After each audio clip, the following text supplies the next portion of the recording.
back low, but he looked like when he picked it up, he knew exactly what he was doing. He rolled out right away. I couldn't see a receiver really in the open, so it didn't look like it was going to be a design fake, but he did a heck of a job cutting back and diving in the end zone. And that has a big impact, folks, because the lead was 3 points before that. With that 2-point conversion, it's now 5. Looked like the Eagles were going to get a break on the low snap, maybe have a chance to tie it up with a field goal.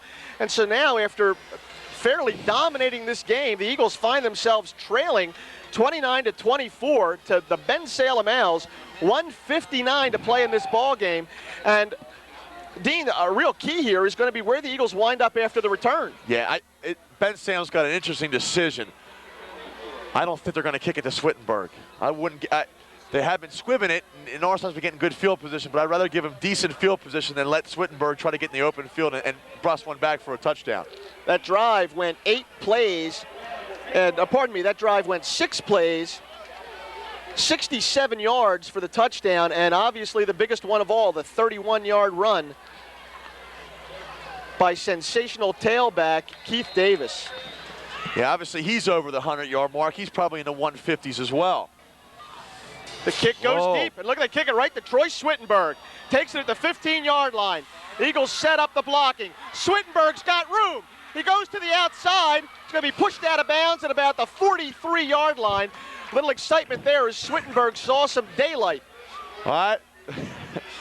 The Bensalem coaching staff, their hearts must have been in their throats as you saw Swittenberg cut it to the right, and it looks like he got his shoulder square, and he could have broken it through for a touchdown. But gives Norristown great field position. It's going to give them an opportunity to put the ball in the end zone. They're going to have to put the ball in the end zone to win the game. The ball's at the 43. Eagles have to go 57 yards, folks. They have a minute 51 to do so. They've had great field position all night. They've got it once again here. Let's see what junior quarterback Chris Blake can do. The quick drop. Oh, he slips and falls. Not the way you want to start your drive there. The clock it's a tough break.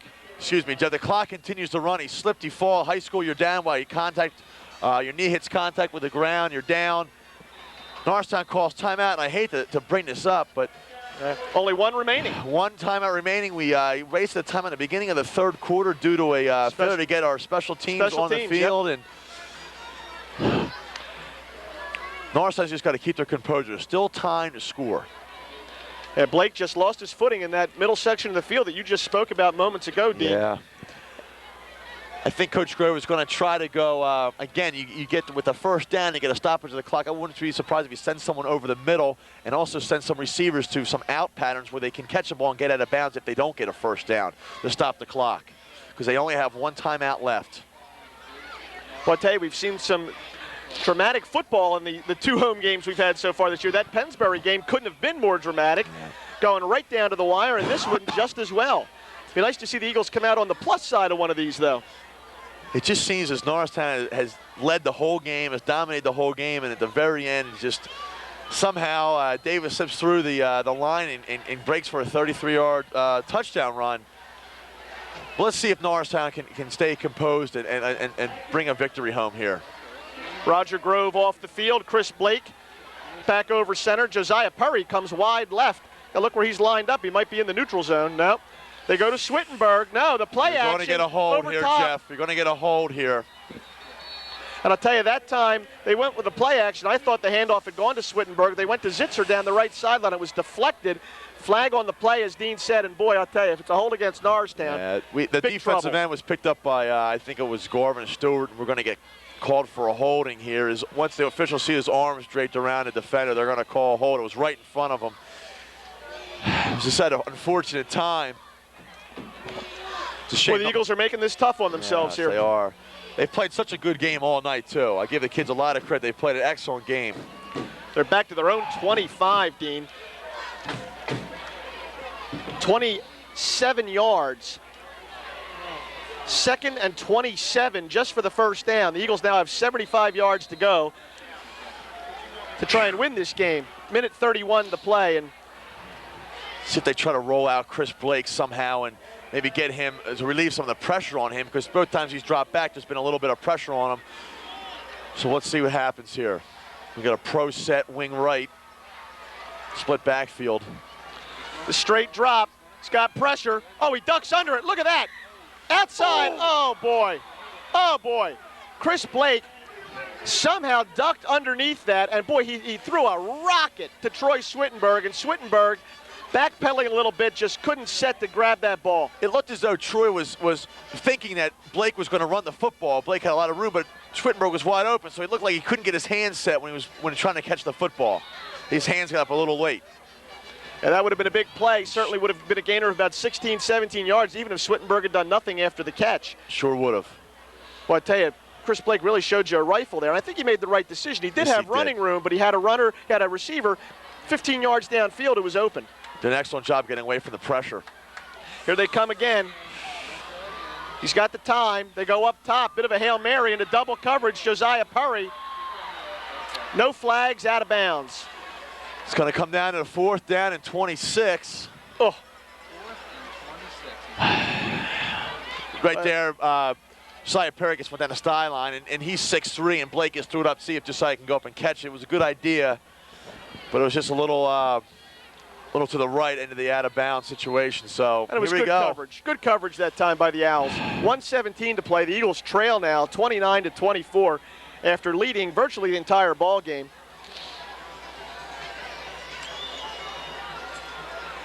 4th and 26 from their own 25-yard line. All comes down to this for the Norristown Eagles tonight. Got a slot left formation, or almost a trips left formation. They go up top, lobs it up that for Pronsati. Oh, it looks like intercepted that time, and that's the ball game. 35. Is that right? It was 25, Williams. I think. It was right, Librado Wright, I believe, number 25. Oh, 25. I'm sorry, I said 35. And that's the ball game, It's going to be the ball game. The intended receiver that time was Pronsati, but Wright did a good job of positioning himself. He was able to set up for that ball. In that situation there, Norristown did a good job. He threw the ball up, hoping for either a great catch by Pronsati or get an interference call to get a first down. However, it was a nice play by number 25, Mr. Wright.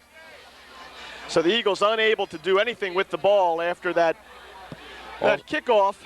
All Bensalem's got to do is just kneel on the ground, and that's going to be it. That's going to end the game. That's a shame. Norristown played such a good game tonight.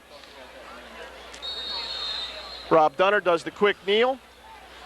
He does that 2 more times in the game. Well, Norristown called his last timeout. So Roger Grove uses his 3rd and final timeout of the evening. He'll stop the clock with 1 minute exactly to play, but really not much hope of a miracle here. All the Owls have to do is successfully complete the snap, kneel down, and perhaps do it once more, and this game will be over. Official tells us what we know, that we're out of timeouts.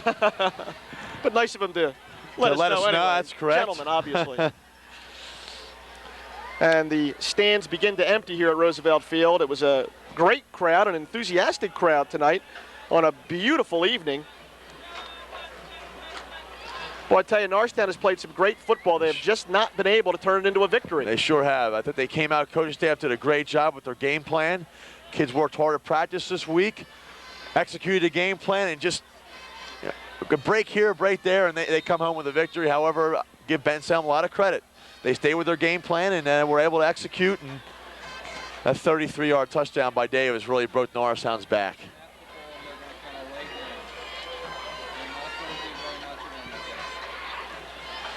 There's the snap and the kneel down. Clock will begin ticking again. So the Eagles into some tough luck again this week. Boy, I tell you, 2 home games and 2 heartbreaking losses. And they have the schedule doesn't get any easier as we play Neshaminy here home next, I believe, Friday night. We go at Central Bucks East at War Memorial Field. And then coming back here with Council Rock, 3 tough opponents in the Suburban 1, and the Suburban 1 does not get any easier. And some of the people around the area think the Suburban 1 is the toughest football league in the state. But this is a big win. Flag on the play for delay of game, of course, as Bensalem allows the clock to tick down to 20. And this is the first win for Bensalem. They didn't have a win last year. So Bensalem's got to feel like this is a positive. This is a plus for them to come away at a tough place to play at Roosevelt Field and to get a victory. Big win for their program, and a good job tonight by their coaching staff. An excellent job, really kept their kids in this ball game.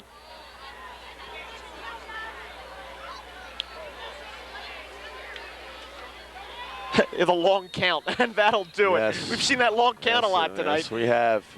And that'll be the final seconds of the ball game, folks.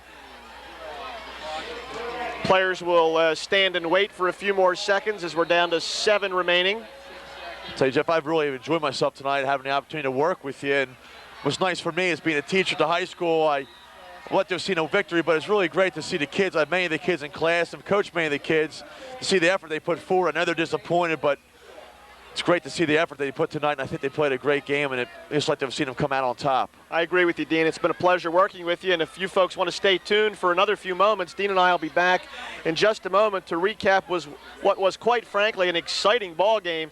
The Eagles, though, come out on the short side once again, losing this game 29-24. The Bensalem Owls leave the victors.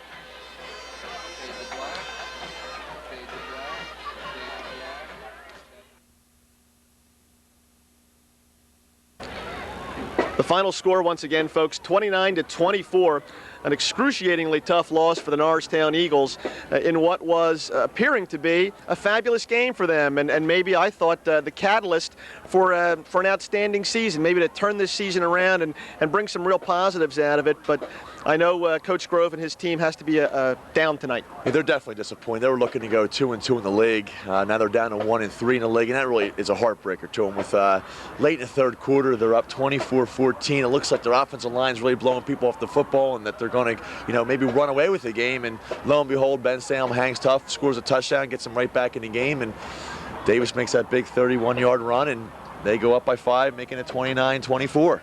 I agree, and I'll tell you, the turnovers hurt the Eagles again tonight. Yes. Came into this game, what we said, -4, and even though they managed an interception and a fumble recovery themselves, boy, the Owls just took advantage when Norristown gave the ball away. They sure did. The 2 fumbles by Norristown, Bensalem was able to convert, and that really hurt them tonight. And Bensalem was able to convert on them, so that's 14 points. Absolutely, Dean. And tough question here, but after a difficult loss, but what positives can Coach Grove and the Eagles take out of this ballgame? And it's a heartbreaker, but got to be something positive. Right now in the locker room, they're probably not taking too many positives out, but when they're able to look at the game film on tomorrow or Sunday, I think they can take out positives at the running game. I mean, they did a great job on the ground. Troy Swittenberg, 29 carries, 167 yards, 2 touchdowns. That's a definite positive.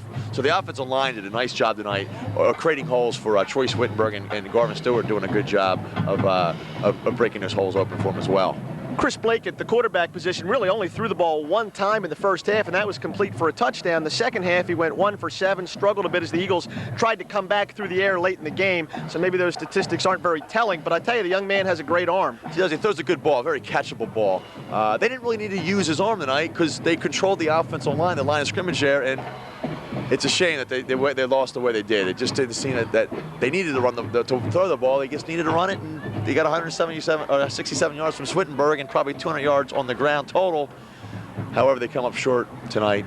And let's talk a little bit about the other star tailback, and that's Keith Davis, the sprinter. And boy, did we see him sprint a couple times. 76 yards on the pass touchdown, 31 yards to seal this game away at the end of the contest. That young man is elusive and quick.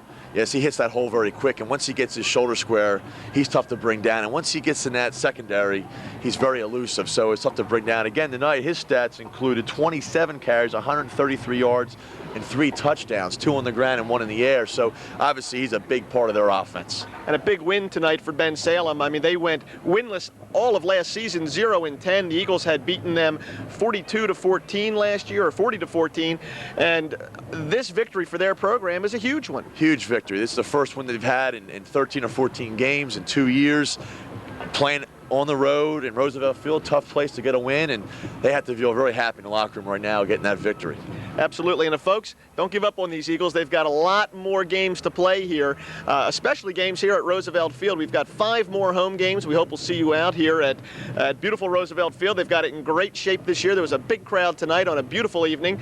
And we also have a Thanksgiving Day contest coming up against Plymouth Whitemarsh. We talked a little bit about it already. I'm excited, and it's still September. That's right. I think it's going to be a great game. I think it's great for both schools. I think it's great for the community. So everyone should be coming out for Thanksgiving.